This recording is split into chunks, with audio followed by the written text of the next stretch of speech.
निश्चित रूप से गलत थी। तो अमर जो है पहला का जो दो जवाब दिया है ना, ये और ये एकदम निश्चित रूप से गलत है। अगर ये चार इसका गलत है तो चार तक ये भी दिया था तो ये भी गलत हो जाएगा। गलत वाला समझ रही कि नहीं, कौन कौन गलत है, इतना क्लियर है। आगे बढ़िए, अगला लाइन पढ़ते हैं। दिया के दो उत्तर सही थे। अब दिया का कोई दो उत्तर सही है। अब कौन सा दो उत्तर है हमको नहीं पता, लेकिन दिया के लिए दो उत्तर सही है। चलिए, दो उत्तर सही थे, लेकिन उसका चौथा उत्तर निश्चित रूप से गलत था। चौथा उत्तर निश्चित रूप से गलत था, मतलब ये 4 नंबर उसका एक बिल्कुल गलत था। बात समझे कि नहीं।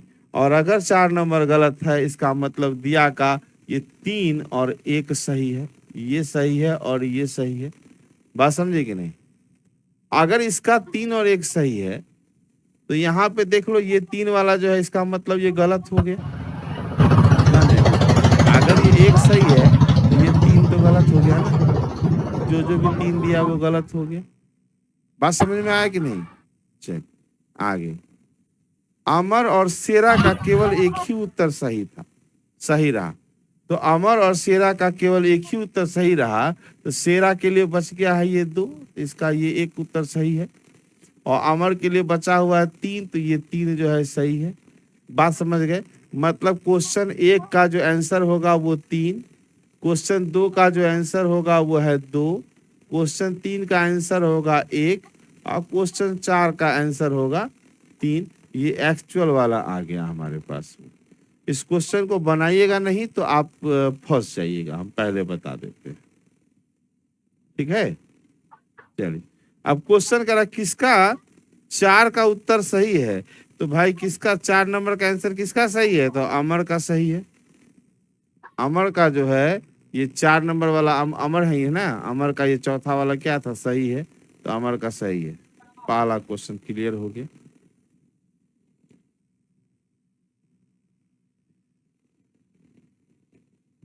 देखिए, एप्लीकेशन के बारे में हमको उतना अभी नहीं आइडिया है कि जब से एप्लीकेशन सुधरा है ना, अपडेट हुआ है।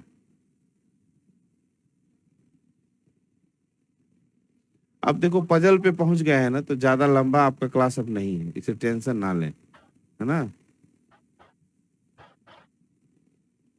पजल आ ही गए तो अब इसमें ज्यादा ये नहीं है कि सिटिंग हो गया, अब पजल हो गया, अब 2 4 5 ऐसा चैप्टर होगा जो पढ़ना है, तो ध्यान देना। तो अभी क्या बोले, किसका क्वेश्चन 4 का सही है, तो अमर का है। आगे है कि शेरा का कौन सा प्रश्न सही है, तो शेरा का कौन सा प्रश्न सही है, तो क्वेश्चन नंबर 2 सही है शेरा का। शेरा का क्वेश्चन नंबर 2 सही है। यहाँ देखो शेरा के बारे में पूछ रहा है। आगे है दिया के कौन से 2 उत्तर सही हैं, तो दिया का कौन सा 2 उत्तर सही है भाई, एक पहला नंबर और एक तीसरा नंबर। 1 और 3 सही है, 1 और 3 क्योंकि पजल है, पजल में टेंशन नहीं लेना है जी। 80% खत्म हो गया।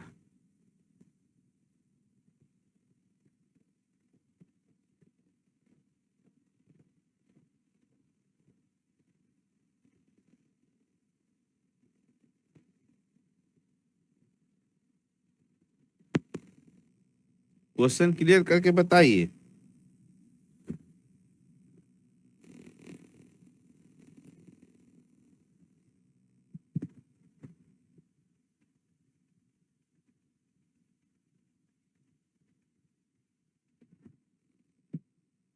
क्या दोबारा बताया जाए,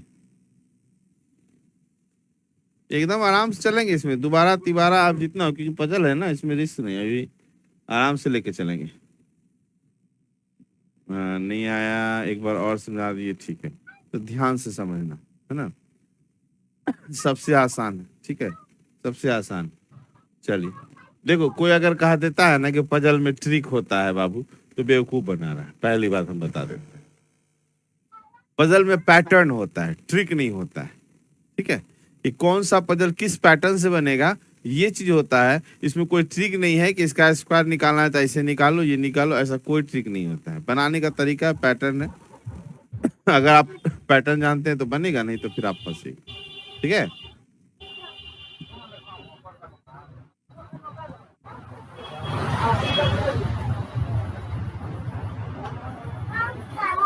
कैसे हो? तबीयत ठीक है?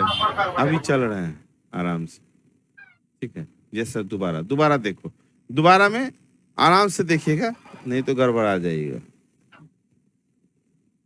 ये यहीं रहने देते हैं, नेक्स्ट क्वेश्चन पे फिर से आपको बताते हैं। इस क्वेश्चन पे हम बताते हैं, एक क्वेश्चन वही है, इसका ऑप्शन अलग था। तो क्वेश्चन क्या कहा सुनिएगा। क्वेश्चन कह रहा है बाबू के सभी उत्तर गलत थे।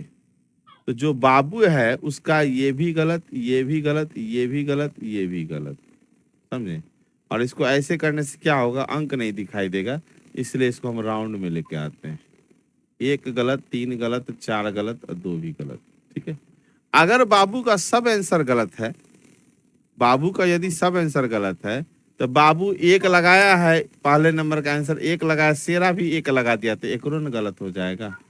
आया समझ में। यहाँ दो लगाया, ये भी दो लगा दिया, तो इसका भी न गलत हो जाएगा। ये अब बात बताओ, पहला लाइन क्लियर हुआ कि नहीं? क्लियर है सर, ठीक है।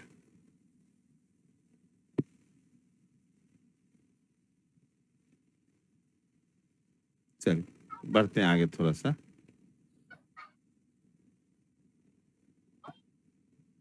अब यहाँ एक चीज, पहला लाइन खत्म। अमर के पहले के दो जवाब निश्चित रूप से गलत थे। अमर का ये भी गलत था, ये भी गलत था। अमर का पहले का दो जवाब निश्चित रूप से गलत था, तो 2 और 4 गलत है। तो भाई इसमें 2 नहीं दिया है और इधर नहीं दिया है, तो चलो दूसरा लाइन खत्म हो गया। दिया के 2 उत्तर सही थे, लेकिन उसका चौथा उत्तर निश्चित रूप से गलत था, तो चौथा जो है ये निश्चित रूप से गलत है। बात समझे। और हाँ याद रखिएगा, जब अमर का 4 दिया था गलत है, तो ये 4 दिया भी दिया है, तो इसका भी गलत हो गया। अब कह दिया कि दिया का 2 उत्तर निश्चित रूप से सही है, इसका मतलब है ये जो है सही है और ये भी सही। और जैसे ये दोनों सही हो गया बाबू, ध्यान देना, जैसे ये सही हो गया, अगर इसका 3 सही 3 ही रहेगा, इसका 1 सही है, इसका मतलब ये भी गलत हो गया और ये भी गलत हो गया, क्योंकि 1 नंबर दिया था सही है। अब कह रहा है अमर और शेरा का केवल एक ही उत्तर सही था। अब जब एक ही उत्तर सही था, तो शेरा के लिए एक ही को बचा हुआ 2, ये सही था, और अमर के लिए बचा हुआ ये 3, ये सही था। बस इतने बनाना है ना। चलो बात समझ में आ गया। अब ध्यान से देखो जरा सर, दिया वाला लाइन फिर से। दिया वाला लाइन में क्या है, दिया के 2 उत्तर सही थे, लेकिन उसका चौथा उत्तर निश्चित रूप से गलत था, तो 4 तो उसका गलत हो ही गया, और दूसरा नंबर वाला भी क्वेश्चन पहले से ही गलत था, तो बचा 2 को, तो दोनों सही हो गया। ठीक है, अब कहा शेरा का कौन सा प्रश्न सही है, तो शेरा का 2 नंबर का प्रश्न सही है, इसलिए आंसर 2 हो गया। अभी क्लियर हुआ कि नहीं हुआ? है ना, एकदम आराम से लेके चल रहे हैं। दोबारा भी देख लेना, क्योंकि पजल है बाबू, थोड़ा दर्द करेगा यहाँ पे, पहले हम बता देते हैं।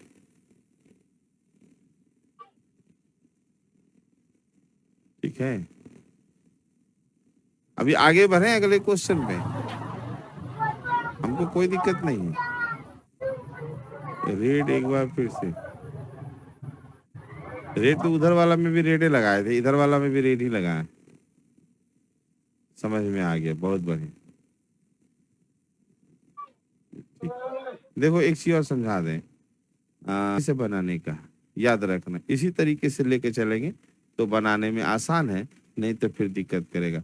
जैसे अब अगले क्वेश्चन पे आइए, अब दर्द करेगा यहाँ पे, इस क्वेश्चन पे आइए। क्वेश्चन पहले पढ़ लो, फिर हम आपको पैटर्न समझा लेंगे।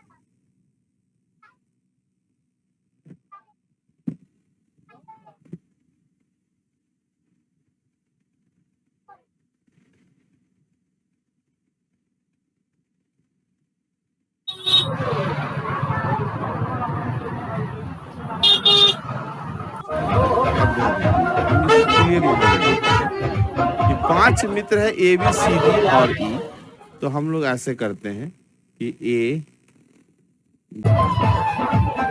अब एक तरफ आप रंग रख लीजिए, एक तरफ शहर रख लीजिए।